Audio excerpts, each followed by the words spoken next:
Hello students, good morning. Welcome to our channel personal tutor. आज मैं आपके लिए लाई हूँ कक्षा 9 छत्तीसगढ़ बोर्ड की हिंदी से एक कहानी जिसका नाम है जामुन का पेड़। इस कहानी को लिखा है लेखक श्री कृष्णचंद्र ने। तो शुरू करते हैं आज के पाठ को।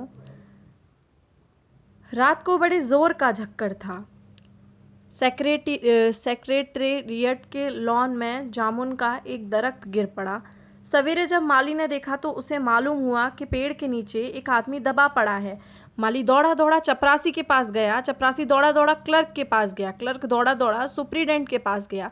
सुप्रीडेंट दौड़ा दौड़ा बाहर लॉन में आया। मिनटों में गिरे हुए पेड़ के नीचे दबे हुए आदमी के चारों ओर भीड़ इकट्ठे हो गई। बेचारा जामुन का पेड़ कितना फलदार था, एक क्लर्क बोला, और इसकी जामुन कितनी रसीली होती थी। दूसरा क्लर्क याद करते हुए बोला, मैं फलों के मौसम में झोली भर कर ले जाता था। मेरे बच्चे इसकी जामुनें कितनी खुशी से खाते थे।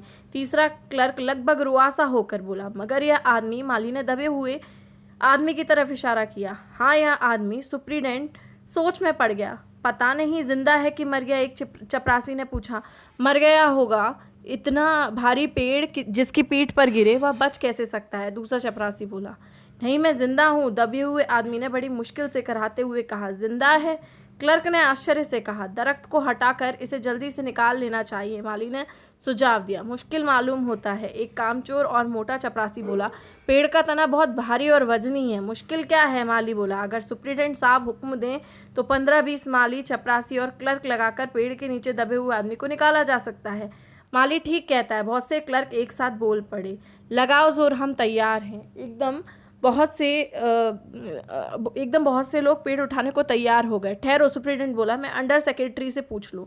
सुप्रीडेंट अंडर सेक्रेटरी के पास गया। अंडर सेक्रेटरी डिप्टी सेक्रेटरी के पास गया। डिप्टी सेक्रेटरी जॉइंट सेक्रेटरी के पास गया। जॉइंट सेक्रेटरी चीफ सेक्रेटरी के पास गया।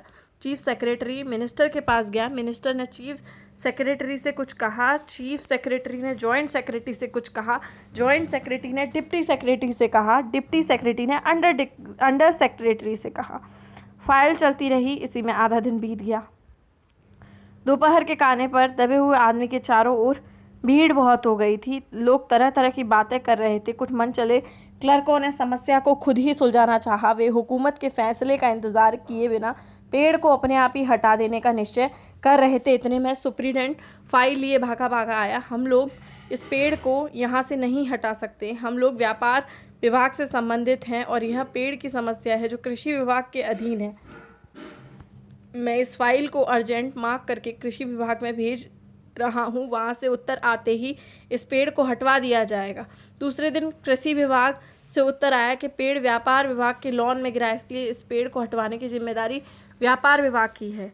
यह उत्तर पढ़कर व्यापार विभाग को गुस्सा आया। उसने फौरन लिखा कि पेड़ों को हटवाने या ना हटवाने की जिम्मेदारी कृषि विभाग पर लागू होती है, व्यापार विभाग को इससे कोई संबंध नहीं। दूसरे दिन भी फाइलें चलती रहीं। शाम को जवाब आया, हम मामले में हॉर्टिकल्चर डिपार्टमेंट के अलावा हवाले कर रहे हैं, क्योंकि यह एक फलदार पेड़ का मामला है और एग्रीकल्चर डिपार्टमेंट केवल अनाज और खेतीबाड़ी के मामलों में फैसलों का हकदार है। जामुन का पेड़ एक फलदार पेड़ है, इसलिए यह पेड़ हॉर्टिकल्चर डिपार्टमेंट के अंदर आता है। रात को माली ने दबे हुए आदमी को दाल भात खिलाया। यद्यपि लॉन के चारों तरफ पुलिस का पहरा है कि कहीं लोग कानून को अपने हाथ में लेकर पेड़ को खुद ही हटवाने की कोशिश न करें, मगर एक पुलिस कांस्टेबल को दया आ गई। उसने माली को दबे हुए आदमी को खाना खिलाने की इजाज़त दे दी।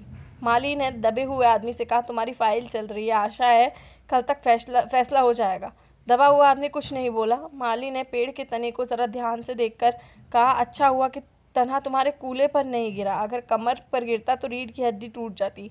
दमा हुआ आदमी फिर भी कुछ नहीं बोला। माली ने फिर कहा, तुम्हारा यहाँ कोई वारिस है तो मुझे उसका अता पता दे दो, मैं उन्हें खबर दे दूंगा। मैं लावारिस हूँ, दबे आदमी ने बड़ी मुश्किल से कहा। माली खेद करते हुए वहाँ से हट गया। तीसरे दिन हॉर्टिकल्चर डिपार्टमेंट का जवाब आया। बड़ा कड़ा जवाब था और व्यंग्यपूर्ण। हॉर्टिकल्चर डिपार्टमेंट का सेक्रेटरी साहित्य प्रेमी आदमी जान पड़ता था। उसने लिखा, आश्चर्य है, इस समय जब हम पेड़ लगाओ स्कीम उच्च स्तर से चला रहे हैं, हमारे देश में ऐसे सरकारी अफसर मौजूद हैं जो पेड़ों को काटने का सुझाव देते हैं, और वह भी एक फलदार पेड़ को, और वो भी जामुन का पेड़ जिसके फल जनता बड़े चाव से खाती है। हमारा विभाग किसी हालत में इस फलदार वृक्ष को काटने की इजाज़त नहीं दे सकता। अब क्या किया जाए? इस पर एक मनचले ने कहा, अगर पेड़ नहीं काटा जा सकता तो इस आदमी को ही काट कर निकाल दिया जाए। यह देखिए, उस आदमी ने इशारे से बताया, अगर इस आदमी को बिल्कुल बीच में से अर्थात धड़ से काटा जाए तो आधा आदमी इधर से निकल जाएगा और आधा उधर से बाहर आ जाएगा और पेड़ वहीं का वहीं रहेगा। मगर इस बात से तो मैं मर जाऊंगा, दबे हुए आदमी ने आपत्ति प्रकट की। यह भी ठीक कहता है, एक क्लर्क बोला। आदमी को काटने वाली युक्ति प्रस्तुत करने वाले ने भरपूर विरोध किया। आप जानते नहीं आजकल प्लास्टिक सर्जरी कितनी उन्नति कर चुकी है। मैं समझता हूँ अगर इस आदमी को बीच में से काट कर निकाल लिया जाए तो प्लास्टिक सर्जरी से धड़ के स्थान पर इस आदमी को फिर से जोड़ा जा सकता है। इस बार फाइल को मेडिकल डिपार्टमेंट भेजा गया। मेडिकल डिपार्टमेंट ने फ़ौरन एक्शन लिया और जिस दिन फाइल उनके विभाग पहुंची, दूसरे ही दिन अपने विभाग का सबसे योग्य प्लास्टिक सर्जन छानबीन के लिए भेज दिया। सर्जन ने दबे हुए आदमी को अच्छी तरह टटोलकर उसका स्वास्थ्य देखकर खून का दबाव देखा, नाड़ी की गति को परखा, दिल और फेफड़ों की जांच करके रिपोर्ट भेज दी कि इस आदमी का प्लास्टिक ऑपरेशन तो हो सकता है और ऑपरेशन सफल भी होगा, मगर आदमी मर जाएगा। इसलिए यह फैसला भी रद्द कर दिया गया। रात को माली ने दबे हुए आदमी के मुंह में खिचड़ी डालते हुए उसे बताया कि अब तुम्हारा मामला ऊपर गया है। सुना है कल सेक्रेटरिएट के सारे सेक्रेटरियों की मीटिंग होगी, उसमें तुम्हारा केस भी रखा जाएगा। उम्मीद है सब ठीक हो जाएगा। दबा हुआ आदमी एक आह भरकर धीरे से बोला, ये तो माना कि तगाफुल न करोगे, लेकिन खाक हो जाएंगे हम तुमको खबर होने तक। माली ने अचंभे से मुंह में उंगली दबा ली और चकित भाव से पूछा, क्या तुम शायर हो? दबे हुए आदमी ने धीरे से सिर हिला दिया। दूसरे दिन माली ने चपरासी को बताया। चपरासी ने क्लर्क ने हेड क्लर्क को। थोड़ी ही देर में सेक्रेटरिएट में अफवाह फैल गई कि दबा हुआ आदमी शायर है। बस फिर क्या, लोगों का झुंड शायर को देखने के लिए उमड़ पड़ा। इसकी चर्चा शहर भर में फैल गई और शाम तक गली गली के शायर जमा होने लगे। सेक्रेटरिएट का लॉन भांति भांति के शायरों से भर गया और दबे हुए आदमी के चारों ओर मुशायरे का सा वातावरण उत्पन्न हो गया। सेक्रेटरिएट के कई क्लर्क और अंडर सेक्रेटरी तक, जिन्हें साहित्य और कविता से लगाव था, रुक गए। उन्हें कुछ शायर दबे हुए आदमी को अपनी गज़लें और नज़में सुनाने लगे। कई क्लर्क उसको अपनी गज़लों को दुरुस्त करने पर मजबूर करने लगे। जब पता चला कि दबा हुआ आदमी एक शायर है तो सेक्रेटरिएट की सब कमेटी ने फैसला किया कि चूंकि दबा हुआ आदमी एक शायर है, इसलिए इस फाइल का संबंध ना एग्रीकल्चर डिपार्टमेंट से ना हॉर्टिकल्चर बल्कि सिर्फ कल्चरल डिपार्टमेंट से है। कल्चरल डिपार्टमेंट से अनुरोध किया गया कि जल्द से जल्द इस मामले का फैसला करके अभागे शायर को इस फलदार पेड़ से छुटकारा दिला जाए। फाइल कल्चरल डिपार्टमेंट के अनेक विभागों से गुजरती हुई साहित्य अकादमी के सेक्रेटरी तक पहुंची। बेचारा सेक्रेटरी उसी समय अपनी गाड़ी में सवार होकर सेक्रेटरिएट पहुंचा और दबे हुए आदमी का इंटरव्यू लेने लगा। तुम शायर हो? उसने पूछा। जी हाँ, दबे हुए आदमी ने जवाब दिया। क्या उपनाम रखते हो? ओस।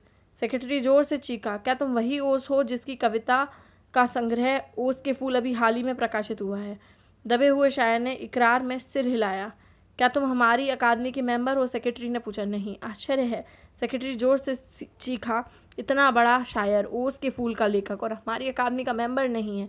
उफ, कैसी भूल हो गई हमसे। कितना बड़ा शायर और कैसी अंधेरी गुमनामी में दबा पड़ा है। गुमनामी नहीं, एक दरख्त के नीचे पड़ा हूँ। कृपया मुझे इसके पेड़ के नीचे से निकालिए, अभी बंदोबस्त करता हूँ। सेक्रेटरी फौरन बोला और फौरन उसने अपने विभाग में रिपोर्ट की। दूसरे दिन सेक्रेटरी भागा भागा शायर के पास आया और बोला, मुबारक हो, मिठाई खिलाओ। हमारी सरकारी साहित्य अकादमी ने तुम्हें अपनी केंद्रीय शाखा का मेंबर चुन लिया है। यह लो चुनाव पत्र, मगर मुझे इस पेड़ के नीचे से तो निकालो। दबे हुए आदमी ने कराह कर कहा। उसकी सांस बड़ी मुश्किल से चल रही थी और उसकी आंखों से मालूम हो रहा था कि वह घोर पीड़ा और यातना में पड़ा है। यह हम नहीं कर सकते, सेक्रेटरी ने कहा, और जो हम कर सकते हैं वह हमने कर दिया। बल्कि हम यहाँ तक तो कर सकते हैं कि अगर तुम मर जाओ तो तुम्हारी बीवी को वजीफ़ा दे सकते हैं। अगर तुम दरख्वास्त दो तो हम वह भी कर सकते हैं। मैं अभी जीवित हूँ। शायर रुक रुक कर बोला, मुझे ज़िंदा रखो। मुसीबत यह है, सरकारी साहित्य अकादमी। सेक्रेटरी हाथ मलते हुए बोला, हमारा विभाग सिर्फ कल्चर से संबंधित है। उसके लिए हमने फॉरेस्ट डिपार्टमेंट को लिख दिया और अर्जेंट लिखा है। शाम को माली ने आकर दबे हुए आदमी को बताया, कल फॉरेस्ट डिपार्टमेंट के आदमी आकर इस पेड़ को काट देंगे और तुम्हारी जान बच जाएगी। माली बहुत खुश हुआ। दबे हुए आदमी का स्वास्थ्य जवाब दे रहा था, मगर वह किसी न किसी तरह अपने जीवन के लिए लड़े जा रहा था। कल तक सवेरे तक किसी न किसी तरह उसे जीवित रहना है। दूसरे दिन जब फॉरेस्ट डिपार्टमेंट के आदमी आए, आरी कुल्हाड़ी लेकर पहुंचे तो उनको पेड़ काटने से रोक दिया गया। मालूम हुआ विदेश विभाग से हुक्म आया है कि इस पेड़ को न काटा जाए। कारण यह था कि इस पेड़ को 10 साल पहले पिटोनिया राज्य के प्रधानमंत्री ने सेक्रेटेरिएट के लॉन में लगाया था। अगर यह पेड़ काटा गया तो इस बात का काफ़ी अंदेशा है कि पिटोनिया सरकार से हमारे संबंध सदा के लिए बिगड़ जाएंगे। मगर एक आदमी की जान का सवाल है, एक क्लर्क चिल्लाया। दूसरी ओर 2 राज्यों के संबंधों का मामला है, दूसरे क्लर्क ने पहले को समझाया। और यह भी तो समझो कि पिटोनिया सरकार हमारे राज्य को कितनी सहायता देती है। क्या उनकी मित्रता के खातिर एक आदमी के जीवन का बलिदान भी नहीं कर सकते? शायर को मर जाना चाहिए निसंदेह, अंडर सेक्रेटरी ने सुप्रीटेंडेंट को बताया। आज सवेरे प्रधानमंत्री दौरे से वापस आ गए हैं। आज 4 बजे विदेश विभाग इस पेड़ की फाइल उनके सामने पेश करेगा। जो वे फैसला लेंगे वही सभी को स्वीकार होगा। शाम के 5 बजे स्वयं सुप्रीटेंडेंट शायर की फाइल लेकर उसके पास गया। सुनते हो, आते ही वह खुशी से फाइल को हिलाते हुए चिल्लाया, प्रधानमंत्री ने इस पेड़ को काटने का हुक्म दे दिया है और इस घटना की सारी अंतर्राष्ट्रीय जिम्मेदारी अपने सर ले ली है। कल यह पेड़ काट दिया जाएगा और तुम इस संकट से छुटकारा हासिल कर सकते हो। सुनते हो, आज तुम्हारी फाइल मुकम्मल हो गई। मगर शायर का हाथ ठंडा था, आंखों की पुतलियां निर्जीव थीं और चींटियों की एक लंबी पंक्ति उसके मुंह में जा रही थी। उसके जीवन की फाइल मुकम्मल हो चुकी थी। तो इस कहानी का नाम था जामुन का पेड़। इसके अंदर एक आदमी जामुन के पेड़ के नीचे दब गया था और उस पेड़ को काटने के लिए या उसको हटाने के लिए इतना समय व्यतीत किया गया, मतलब एक विभाग से दूसरे विभाग तक उसकी फाइलें ट्रांसफ़र होती रहीं और अंत में उस व्यक्ति की मृत्यु हो गई जब वास्तव में उस पेड़ को हटाने के आदेश मिल गए थे तब। अगर आपको भी ये पार्ट पसंद आया हो तो वीडियो को लाइक कीजिए, साथ ही साथ चैनल को सब्सक्राइब कीजिए। Thank you.